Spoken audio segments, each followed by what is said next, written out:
CM Jagan sir.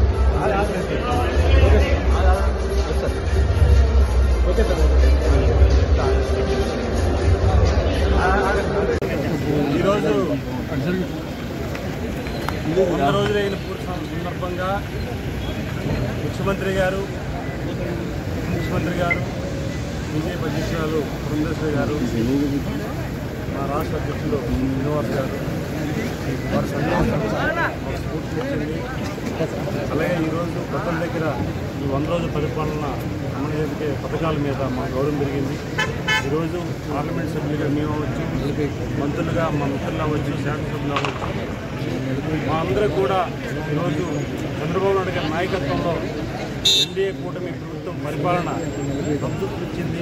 అలాగే మన ముఖ్యమంత్రి చంద్రబాబు నాయుడు గారు ఇస్తున్న సూచనలు సలహాలు రేపు భవిష్యత్తులో ఏదైతే 5 ఏళ్ళ పరిపాలన అద్భుతంగా జరగబోతుంది. వారు ఇచ్చిన హామీల కంటే భిన్నంగా ఇంకా ముందుకు వెళ్ళి వారు చేశారు. ఈరోజు పరిపాలన 7 అడుగులు వేసే అందుకే ఒక బాధ్యత చెప్తున్నాం. గతంలో వైకాపా ప్రభుత్వం ఏదైతే నాయకత్వం తప్పులు చేసిందో మనం కూడా ఆ బాధ్యతని గత ప్రభుత్వం లాగా ఎటువంటి తప్పు చేయకుండా మంచి బాధ్యత ఎటువంటి విషయాల్లో కూడా పొరపచ్చు లేకుండా పనిచేయమని వారు చెప్పారు. అదే గతంలో ఎన్డీఏ కూటమి నాయకత్వం ఒక కుటుంబం ఉన్నారు. ఆ కుటుంబానికి అనుగుణంగా మేము పనిచేస్తామని